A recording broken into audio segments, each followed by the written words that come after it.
Y qué bueno que esto es palabra del Señor y es la historia del Señor. En el libro de San Marcos 5:24 está hablando de una mujer. Dice la Biblia: fue pues con él y le seguía una gran multitud y le apretaban. Pero una mujer que desde hacía 12 años padecía de flujo de sangre y había sufrido mucho de muchos médicos y gastado todo lo que tenía y nada había aprovechado, antes le iba peor. Cuando oyó hablar de Jesús, vino por detrás entre la multitud y tocó su manto, porque decía: si tocare tan solamente su manto, seré salva. Que proclama: y enseguida, la fuente de su sangre se secó. Y ella sintió en el cuerpo que estaba sana de aquel azote. Luego Jesús, conociendo en sí mismo el poder que había salido de él, volviéndose a la multitud, dijo: ¿quién ha tocado mis vestidos?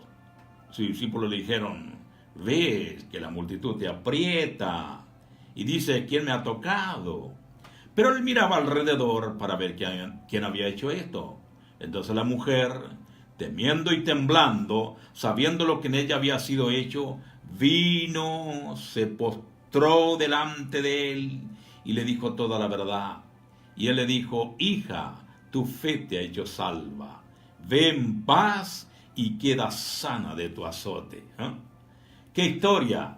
Usted estará de acuerdo conmigo, estimado oyente, acerca de esta historia tan especial, tan particular.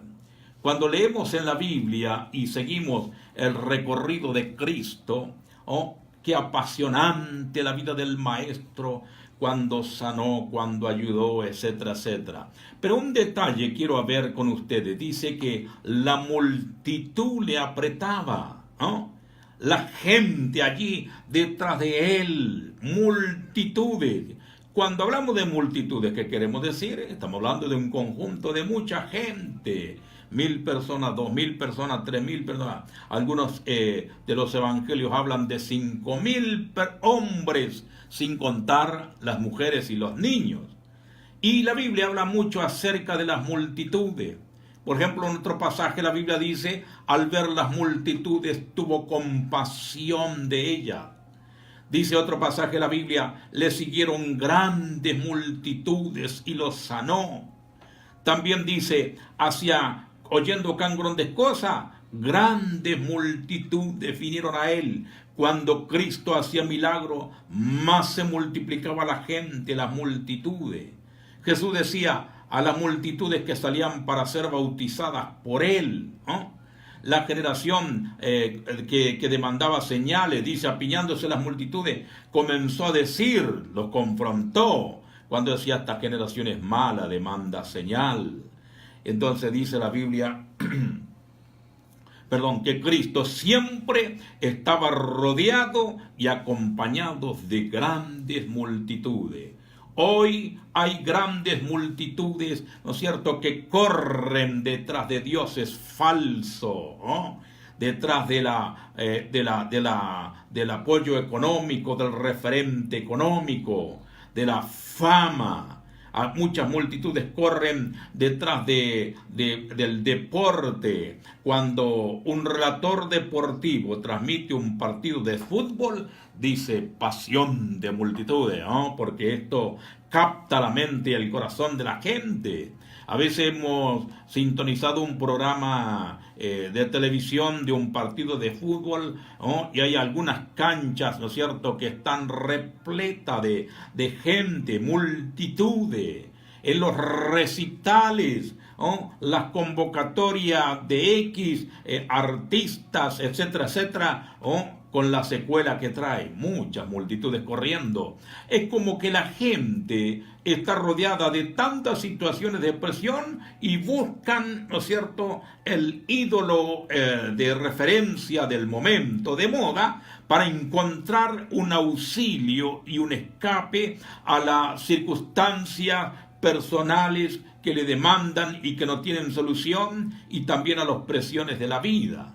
Pero sin embargo, el único que puede traer soluciones a los conflictos de la vida es la persona de Cristo Jesús. En Cristo está la solución a todos los problemas de la vida de cualquier naturaleza. La Biblia dice que nada es imposible para Dios.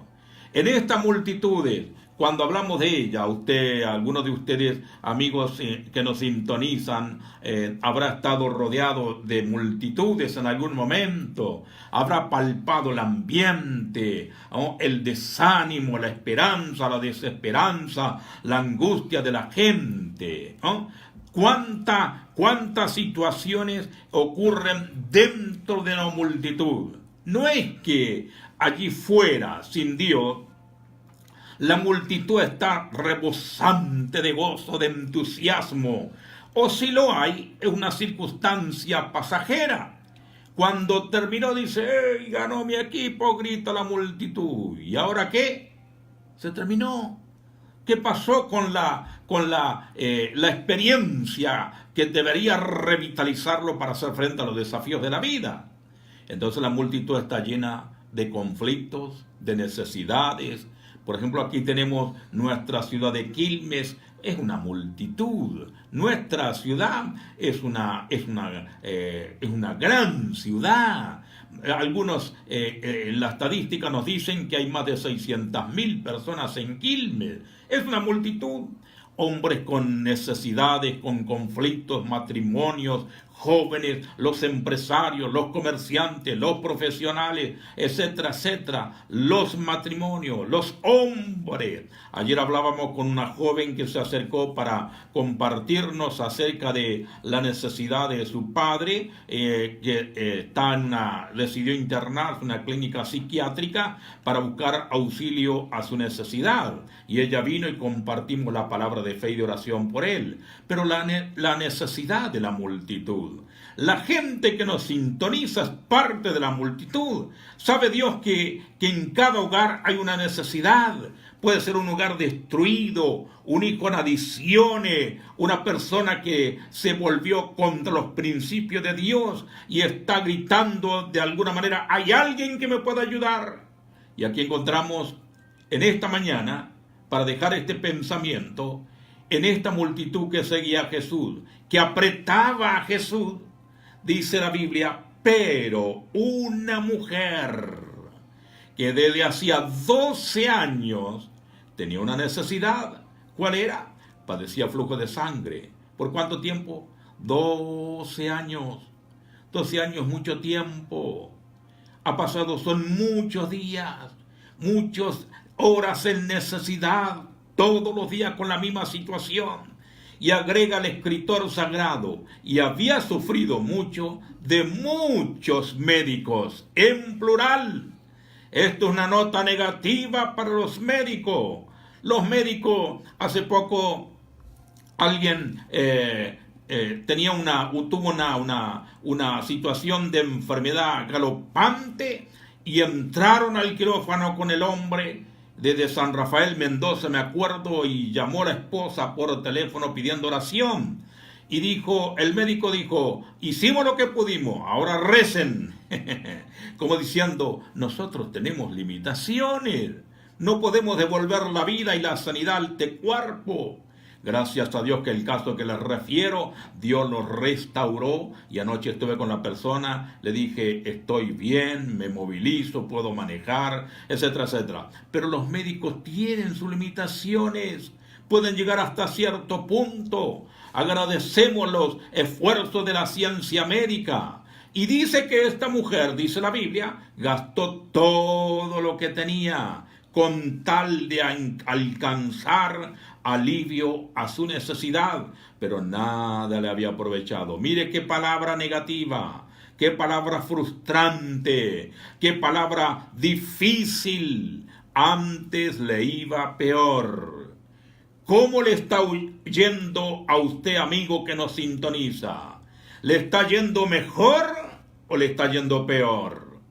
Acuérdese que el único que puede parar la decadencia, la caída, es la persona del Señor Jesucristo. Esta mujer dice que oyó hablar de Jesús. Jesús está siendo predicado, de Jesús la gente está siendo enseñada, se le anima, se le aconseja. Hay gente que vino y recibió un milagro y dijo, bueno, me voy, Dios, vuelvo en la próxima crisis, y desapareció. Pero esta mujer decía, ¿no es cierto? Solamente, si tocaré tan solamente su manto, seré salva. Así que usted que es de la multitud en esta mañana, si usted cree en Cristo, si usted puede acercarse a Cristo, si usted puede creer en la persona del Cristo Todopoderoso que resucitó y está sentado a la diestra del Padre, que le ve a usted, que le conoce, que le entiende, que sabe toda su situación, hoy puede ser el día de su milagro. Yo llamaría a este sermón el milagro en la punta de los dedos, porque ella dijo, si tocare tan solamente su manto, seré salva. ¿Por qué usted en esta mañana no abre el corazón a Jesús? ¿Por qué no se vuelve a Dios? Dios está esperándole a usted todos los días. Alguien dijo, algún día voy a volver. Voy a arreglar mis asuntos y voy a volver a Dios. Voy a acercarme a la iglesia. Voy a acompañar a mi familia. Voy a pedir que Dios tenga misericordia. Algún día lo voy a hacer. Esta es la última oportunidad que tengo de hacer las cosas que yo quiero hacer. Había un hombre que se estaba jubilando, un conductor de micros de larga distancia en España, y le aconsejaron, ya te jubilas la semana que viene, no viajes más. Y él dijo, la última vez que lo hago, la última vez que voy a manejar. Y fue la última vez. Ocurrió un trágico accidente. El conductor, allí en la tragedia del choque, perdió la vida. Fue la última vez. ¿Por qué usted tiene que esperar a que ocurran cosas desgraciadas en su vida? Usted no fue creado por Dios para que esté sufriendo en la condición que esté sufriendo, o que tenga un matrimonio destruido o atado por los vicios, por las adicciones. Si hoy se acerca a Cristo confesando, si tan solamente toco su manto, yo voy a recibir un milagro, voy a ser salvo, voy a ser sano, voy a estar cambiado por la presencia del Dios Todopoderoso. Así que, amigo, ¿por qué no abre el corazón a Jesús? ¿Por qué no se acerca a Dios y allí donde se encuentra usted dobla sus rodillas y puede tener una palabra de hablar con Dios y decirle, Dios, auxilio? Conozco un muchacho, un joven, que cuando éramos jovencitos, ¿no es cierto?, más de lo que somos en el día de hoy, según el calendario, venía a la iglesia. Un tiempo después le volvió la espalda a Jesús, hizo su propia vida, cayó preso en las ataduras de la adicción del alcohol y de las drogas. Llegó a tal extremo que un familiar me decía, tome droga o tome alcohol o no tome, siempre está temblando. Era un caso extremo. Hasta que un día llegó la luz y volvió en sí. Y él dijo, estoy mal, auxilio, no aguanto más. Y me dice el familiar que donde él vivía salió a la calle gritando, Jesús, ayúdame, libérame, auxíliame. Y ocurrió el milagro. ¿Sabe qué ocurrió? El poder de Dios descendió en aquel cuerpo, en aquella vida, e instantáneamente él fue libre de la droga, fue libre del alcohol, y hoy está caminando con Jesús. Entonces hoy es el día de su milagro.